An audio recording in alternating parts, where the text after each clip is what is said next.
Hello friends, welcome to இதியன் சமையல். எல்லோரும் எப்படி இருக்கீங்க? ரொம்ப நாள் ஆகிடுச்சு. நான் அந்த தொண்டை பிரச்சனையால் வீடியோ போடவே ஸ்டாப் பண்ணிட்டேன். இதில் இன்றைக்கி ஒரு அதிசயம் நடக்குதுங்க. இங்கே கோயம்புத்தூரில் இப்போ தான் இடி மின்னலோடி மழை பெய்கிற மாதிரி இருக்குது. இதில் என்ன காமெடினா, எங்கள் வீட்டில் பாருங்கள், துளி துளியாக ட்ராப்ஸ் தான் விழுந்தது.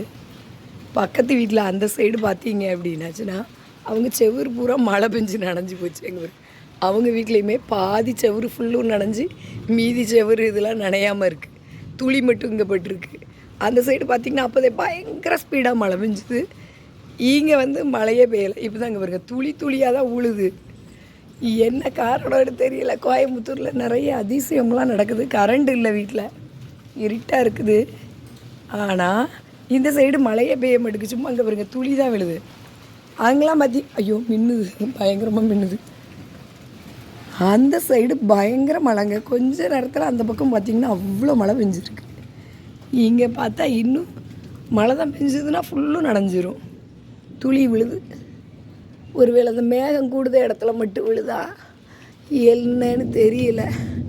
இங்கே பார்த்தா அப்படி தான் இருக்குது. ஒரு இடத்துல மேகம் கூடியும் இந்த பக்கத்தில் மேகம் இல்லாமல் இருக்குது. அதனால் ஒருவேளை அந்த கருமேகம் எங்கெல்லாம் இருக்குதோ அந்த சைடு மட்டும் மழை பெய்தான்னு தெரியல. என்னென்னலாமா அதிசயம் நடக்குதுங்க. கோயம்புத்தூரில் வெயில் பார்த்தீங்கன்னா, ஐயோ இத்தனை வருஷம் நான் அனுபவிக்காத வெயில். அதனால் எனக்கு உடம்பு கிட்டத்தட்ட 3 மாதமாக இதே பிரச்சனைங்க.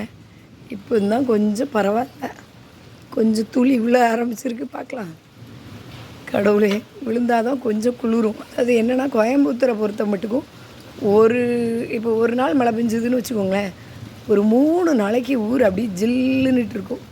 சென்னையிலலாம் அப்படி இருக்காது. அதாவது அன்றைக்கி மழை காலையில் பெஞ்சுது அப்படின்னா ஈவினிங் மழை பெஞ்ச சுவடே இருக்காது, அந்த மாதிரி போயிடும். இந்த மழைக்காக தாங்க இவ்வளோ நாள் ஏக்கம். என்னாலலாம் இருக்கவே முடியலை. இப்போ கிச்சனில் ஒரு ஃபேனை போட்டு வச்சுருக்கேன். அதுக்கு பிறகு தான் கொஞ்சம் பரவாயில்ல. இப்போ 2-3 நாளாக தான் பரவாயில்ல. இல்லை வரை என் குழந்தை ஒய்ஃப்கிட்ட மாத்திரை வாங்கி கேட்டு அவள் எழுதி கொடுத்து அப்புறம் இப்போ தான் கொஞ்சம் குரல் நார்மல் ஆக ஆரம்பிச்சிருக்கு.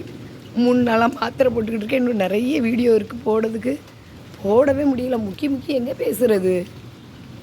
இப்போ தான் கொஞ்சம் துளி விழ ஆரம்பிச்சிருக்குங்க. என் செடியெலாம் நல்லா குளிர்ச்சி ஆயிரும். ஓகே, அடுத்த வீடியோவில் பார்க்கலாம். பாய்.